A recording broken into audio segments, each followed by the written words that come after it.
Gentleman from South Carolina, with my apologies for making him be here 10 minutes longer than he needed to be. Mr. Inglis. Thank you, Mr. Chairman. General and Ambassador, our military is really the incredible racehorse that will run its heart out for the American people. And really, in sort of three phases, you've been completely successful. We asked you to go depose a madman who we thought was dangerous to us. Did that with complete success. Second phase, disrupt terrorist networks. No further attacks in the United States. Scored that one as a success, too.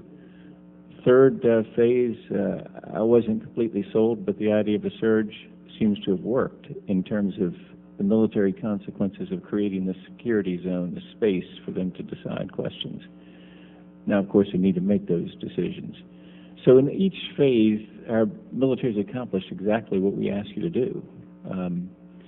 And Ambassador Crocker said something very helpful in your testimony, sir. You said that essentially we are supporters of their democracy, of Iraq's democracy, but we're not guarantors of their democracy.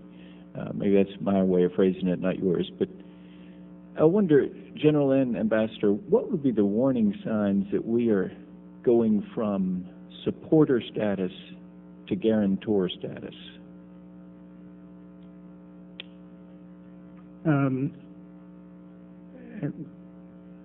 Congressman, I don't see us moving in that direction. We're trying to, as you rightly said, create the conditions where they can take the political decisions necessary to further reconciliation and get themselves on the track to a stable future. But these have to be their decisions. We can't pass their laws for them.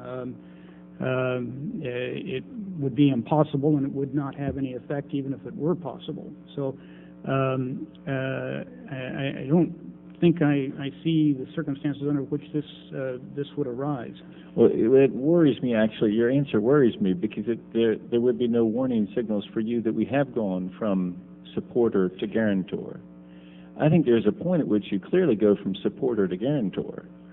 In other words, you say that we will stay indefinitely. That would be the warning sign that, wait a minute, no, we can't stay indefinitely. We can't stay.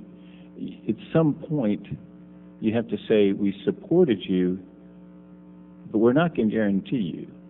I've got you now. Well, I think one way to frame that would be the effort we are beginning now for a strategic framework agreement and a status of forces agreement.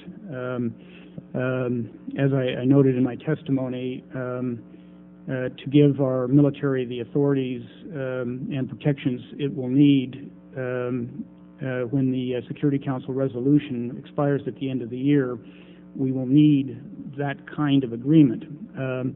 It is our firm intention to negotiate it as an executive agreement,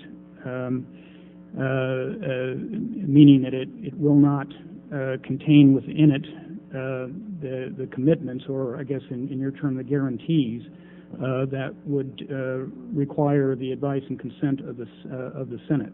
Thank you. General, is the recent call off the hostilities by Sadr, is that a sign of weakness on his part or strength? Weakness that he saw reinforcements coming his way and maybe wasn't going to be able to withstand them, and weakening of his position in cooperating with Iran? Or is it strength in that he's able to show, listen, I can turn it on or turn it off?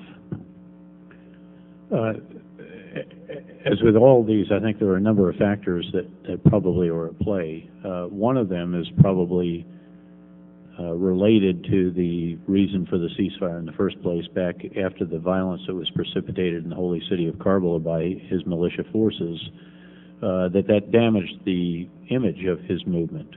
And I think there is concern over the political ramifications of continued violence that is clearly laid at the feet of the militia, which the population actually has begun to turn against.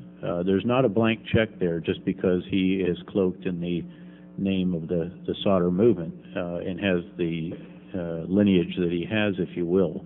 And so in that sense, I think is very much based on a concern, and also a sense, frankly, that if it did play out as well, they could sustain some pretty significant losses.